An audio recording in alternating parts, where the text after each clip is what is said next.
नमस्ते विद्यार्थी मित्रांनो, 8वी 9वी 10वी 10वी संपूर्ण संस्कृतम आमोदः या पाठ्यपुस्तकातील क्वेश्चन पेपरमधील क्वेश्चन 4 जो विचारला जातो त्याचे प्रिपरेशन आपण करूयात. बघा, क्वेश्चन 4 असा असतो, धातूनाम अव्ययानाम उपयोगम कृत्वा वाक्य निर्माण कुरुत. 6 पैकी 4 लिहायचे असतात. उपपद विभक्तयः. अभितः उदाहरण बघा याचं. अभितः म्हणजे सभोवती. परितः म्हणजे आजूबाजूला. उभयतः म्हणजे दोन्ही बाजूला. प्रति म्हणजे कडे. विना म्हणजे शिवाय.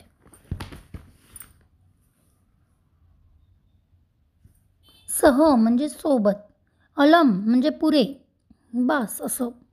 नमः म्हणजे नमस्कार करणे, नमस्कार असो या अर्थानं. बही म्हणजे बाहेर. कृते म्हणजे साठी. समीपे म्हणजे जवळ.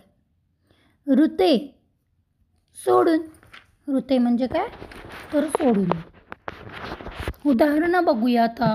अभितः देवालयम अभितः भक्ताः सन्ति. देवालयम परितः भक्ताः सन्ति. उभयतः देवालयम उभयतः भक्ताः सन्ति. हे एकच उदाहरण अभितः परितः उभयतः साठी चालून जाईल. प्रति बघा, बालकः जननीं प्रति धावति. विना याचं उदाहरण बघा, जलेन विना जीवनम अशक्यम. पुढचं बघा, सह म्हणजे सोबत.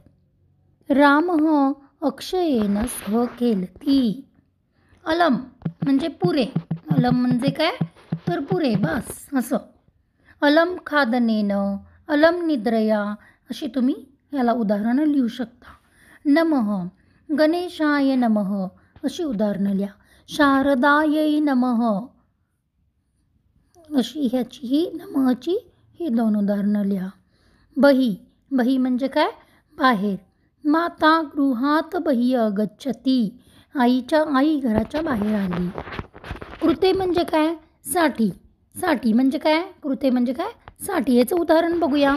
माता बालकस्य कृते भोजनम करोति. समीपे समीपे म्हणजे जवळ. बालकस्य समीपे पुस्तकम अस्ति. ऋते म्हणजे सोडून. आरोग्यात ऋते अहम सुखी न भवामी अशी याची उदाहरणं आहेत. याच्या मी नोट्स तुम्हाला PDF स्वरूपात देऊन ठेवते. थँक्यू.